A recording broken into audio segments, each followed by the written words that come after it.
So hi friends, welcome to our channel. Friends, మనకి 10+2 క్వాలిఫికేషన్తో apply చేసుకునే విధంగా పంచాయతీ రాజ్ శాఖలో ఖాళీగా ఉన్నటువంటి పర్మనెంట్ క్లరికల్ లెవెల్ జాబ్స్కి సంబంధించి ఒక బంపర్ నోటిఫికేషన్ అనేది అధికారికంగా అయితే రిలీజ్ చేయడం జరిగింది. ఈ యొక్క పోస్ట్కి సెలెక్ట్ అయినటువంటి క్యాండిడేట్స్కి 25,000 వరకు కూడా మంత్లీ శాలరీ అనేది రావడం అనేది జరుగుతుంది. మన సొంత రాష్ట్రంలోనే జాబ్ పోస్టింగ్ అనేది కూడా ఉంటుంది కాబట్టి డెఫినెట్గా ఈ యొక్క రిక్రూట్మెంట్కి అప్లై అనేది చేసుకోండి. ఈ విధంగా ఈ నోటిఫికేషన్కి సంబంధించి కంప్లీట్ డీటెయిల్స్ అన్నిటినీ కూడా ఈ యొక్క వీడియోలో డిస్కస్ అయితే చేద్దాం. సో ఎవరు కూడా స్కిప్ అయితే చేయదు గైస్. ఫస్ట్ టైం మన ఛానల్ని విజిట్ చేస్తున్నట్టయితే కనుక సబ్స్క్రైబ్ అయితే చేసుకుని బెల్ ఐకాన్ కూడా యాక్టివేట్ చేసి పెట్టుకోండి. ఇంకా ఎవరైనా వీడియోని లైక్ చేయనట్టయితే కనుక డెఫినెట్గా వీడియోని లైక్ చేసి మీ ఫ్రెండ్స్ అండ్ ఫ్యామిలీ మెంబర్స్కి అయితే షేర్ చేయండి friends. Okay, let's start the video.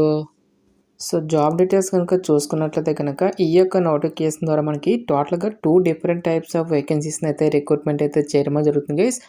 అయితే ఇక వేకెన్సీస్కి ఎవరెవరు అప్లై చేసుకోవచ్చు అని చూసుకున్నట్లయితే కనుక ఆల్ ఇండియన్ నేషనల్ సిటిజన్స్ అందరికీ కూడా మనకి ఈక్వల్ ఛాన్సెస్ అనేవి ఇవ్వడం జరిగింది. అంటే మీరు ఏ స్టేట్కి చెందిన వాళ్ళైనా సరే both male and female candidates ఇద్దరు కూడా ఈ యొక్క రిక్రూట్మెంట్కి అప్లై అనేది చేసుకోవచ్చు. ఎలాంటి ఎక్స్పీరియన్స్ కానీ ఎటువంటి అప్లికేషన్ ఫీజు అనేది కూడా పే చేస్తున్నటువంటి అవసరం అయితే లేదు guys.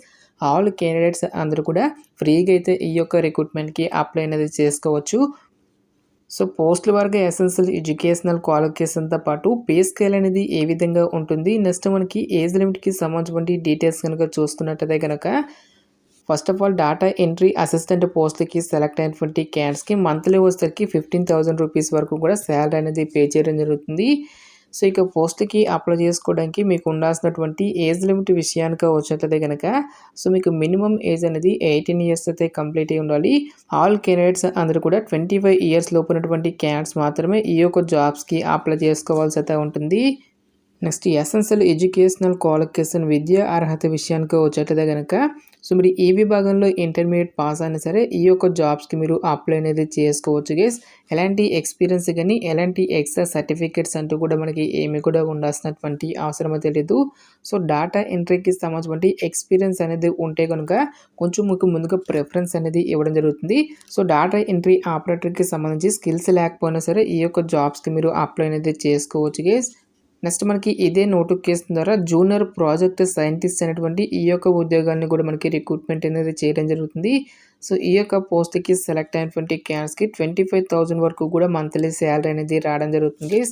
Next essential educational qualification విషయానికి వచ్చేట్లయితే కనుక సో ఎవరైతే Jio informatics, GIS, SIT, RS అనేటువంటి ఈ యొక్క విభాగాలలో బిఈ ఆర్ బీటెక్ కానీ ఎంఎస్సి ఆర్ ఎంటెక్ అనేది ఎవరైతే కంప్లీట్ చేసినటువంటి క్యాండిడేట్స్ ఉంటారో ఆ యొక్క క్యాండిడేట్స్ మాత్రమే ఈ యొక్క జాబ్స్కి అప్లై చేసుకోవాల్సి అయితే ఉంటుంది. ఎలాంటి ఎక్స్పీరియన్స్ అనేది కూడా ఉండాల్సినటువంటి అవసరం అయితే లేదు గైస్.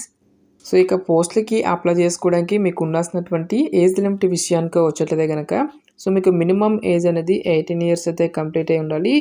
ఆల్ క్యాండిడేట్స్ అందరూ కూడా 30 ఇయర్స్ లోపు ఉన్నటువంటి క్యాండిడేట్స్ మాత్రమే ఈ యొక్క జాబ్స్కి అప్లై చేసుకోవాల్సి అయితే ఉంటుంది. నెక్స్ట్ ఈ యొక్క పోస్ట్లకి సంబంధించి మనకి ఇంపార్టెంట్ డేట్స్ విషయానికి వచ్చేట్లయితే కనుక సో మనకి 31 డిసెంబర్న మనకి ఈ యొక్క పోస్టులకి సంబంధించి ఇంటర్వ్యూస్ అనేవి కండక్ట్ చేయడం జరుగుతుంది.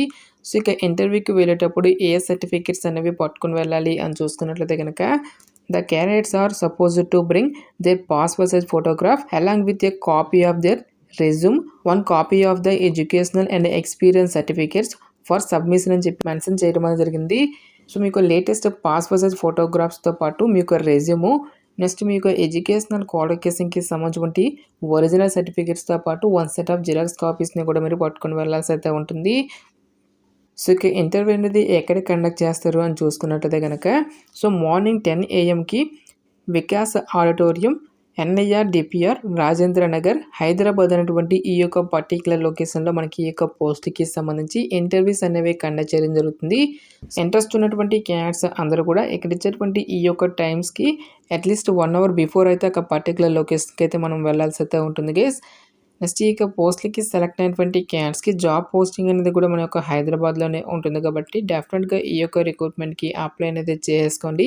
సో 11:30 తర్వాత మీరు ఇంటర్వ్యూస్కి వెళ్ళినట్లయితే కనుక సో మీరు లోపలికి అయితే అలవ్ అనేది చేయరు గైస్. ఓన్లీ 10 లోపు ఎవరైతే ఇక రిక్రూట్మెంట్కి సంబంధించి ఇంటర్వ్యూస్కి అటెండ్ అవుతారో ఆ యొక్క క్యాండిడేట్స్కి మాత్రమే ఇంటర్వ్యూకి అలవ్ అనేది చేయడం జరుగుతుంది. నెక్స్ట్ ఈ యొక్క పోస్ట్‌లకి సంబంధించి సెలక్షన్ ప్రాసెస్ అనేది ఏ విధంగా ఉంటుంది అని చూసుకున్నట్లయితే గనక రిటన్ టెస్ట్‌తో పాటు ట్రేడ్ టెస్ట్ అండ్ ఇంటర్వ్యూ అనేది కండక్ట్ చేసేసి ఈ యొక్క వేకెన్సీస్‌కి ఎంపికైతే చేయడం జరుగుతుంది. సో, మీకు ఇంటర్వ్యూ జరిగేటువంటి డేట్‌ననే ఈ యొక్క పోస్ట్‌లకి సంబంధించి రిటన్ ఎగ్జామినేషన్స్‌తో పాటు ట్రేడ్ టెస్ట్ అనేది కూడా మనకి కండక్ట్ చేయడం జరుగుతుంది. గాయ్స్ మనకి ఈ యొక్క నోటిఫికేషన్ అనేది గవర్నమెంట్ ఆఫ్ ఇండియా కింద పనిచేస్తున్నటువంటి national institute of rural development and Panchayati Raj నుంచి అఫీషియల్‌గా రిలీజ్ అయినటువంటి ఈ యొక్క పర్మనెంట్ గ్రూప్ సి ఉద్యోగాలకి సంబంధించినటువంటి జాబ్ నోటిఫికేషన్ డీటెయిల్స్ ప్రజెంట్ ఈ యొక్క వేకెన్సీస్‌ని అన్నిటిని కూడా మనకి కాంట్రాక్ట్ బేసిస్‌లో యొక్క వేకెన్సీస్‌ని రిక్రూట్మెంట్ అయితే చేయడం జరుగుతుంది గైస్. సో, ఈ యొక్క కాంట్రాక్ట్ పీరియడ్ అనేది కంప్లీట్ అయిన తర్వాత ఫర్దర్‌గా కంపెనీ యొక్క రిక్వైర్మెంట్స్‌ని బట్టి ఈ యొక్క టర్మ్ అనేది ఎక్స్టెండ్ చేసేటువంటి ఛాన్స్ అనేది కూడా ఉంటుంది కాబట్టి డెఫినెట్‌గా ఈ యొక్క ఆపర్చునిటీని అయితే యూటిలైజ్ అయితే చేసుకోండి. సో, ఇక నోటిఫికేషన్‌కి సంబంధించినటువంటి లింక్స్ అన్నిటిని కూడా వీడియో డిస్క్రిప్షన్‌లోను, కామెంట్ సెక్షన్‌లో అయితే ప్రొవైడ్ అయితే చేస్తాను గైస్. ఇంకా ఈ యొక్క నోటిఫికేషన్‌కి సంబంధించి మీకు ఎటువంటి డౌట్స్ వచ్చినా సరే నాకు కామెంట్ సెక్షన్‌లో కామెంట్ అయితే చేయండి. ఇటువంటి మరిన్ని జాబ్ అప్డేట్స్ కోసం మన ఛానల్‌ని సబ్స్క్రైబ్ చేసుకొని బెల్ ఐకాన్ కూడా యాక్టివేట్ చేసి పెట్టుకోండి. సో, ఇది ఫ్రెండ్స్ ఇవాల్టి వీడియో. రేపు మరొక మంచి జాబ్ అప్డేట్‌తో మళ్ళీ మీ ముందుకు రావడం జరుగుతుంది. Thanks for watching. Have a nice day.